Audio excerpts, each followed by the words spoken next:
Mon nom, c'est Marie-André Carrier. Je suis technicienne en instrumentation et contrôle.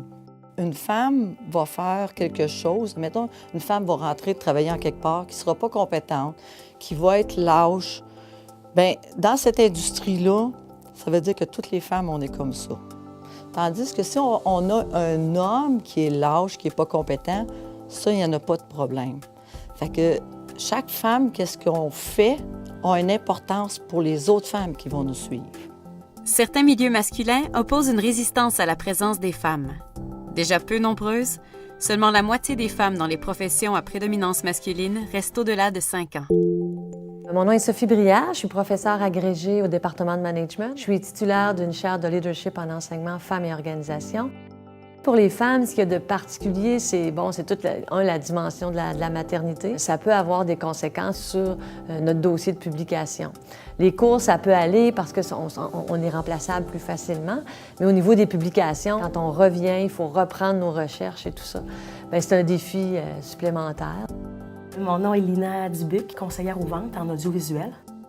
C'est difficile pour des filles parce qu'il faut vraiment se démarquer, prouver qu'on est capable, qu'on a les connaissances. Je me suis même déjà fait dire, est-ce que t'es sûr que tu vas être capable de m'aider? Bien, je leur dis, écoutez, je suis ici parce que je suis capable. Il y a certains clients qui ne sont pas prêts à passer à l'achat parce qu'ils sont indécis.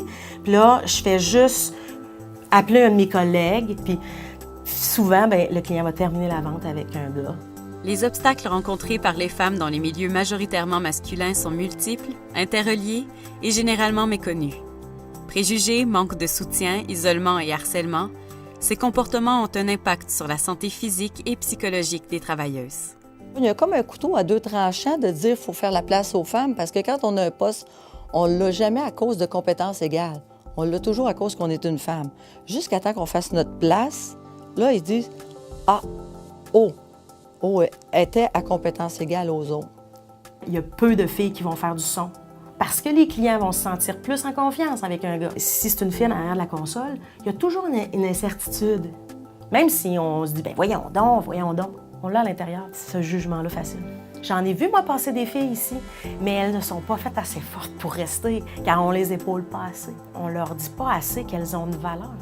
C'est une culture de plus en plus axée sur la performance, le taux de satisfaction de nos étudiants, le nombre de publications, le nombre d'argent que tu vas rentrer en termes de subventions. Puis je pense que l'avènement des femmes comme professeurs amène une autre dimension d'évaluation de notre performance qui peut être plus qualitative. Est-ce qu'effectivement on a eu un impact sur le milieu avec les différentes publications ou activités qu'on a fait dans la communauté? Pour l'égalité en emploi, il est impératif de reconnaître l'intégration et le maintien des femmes comme une priorité, en faire une valeur au même titre que la santé et la sécurité.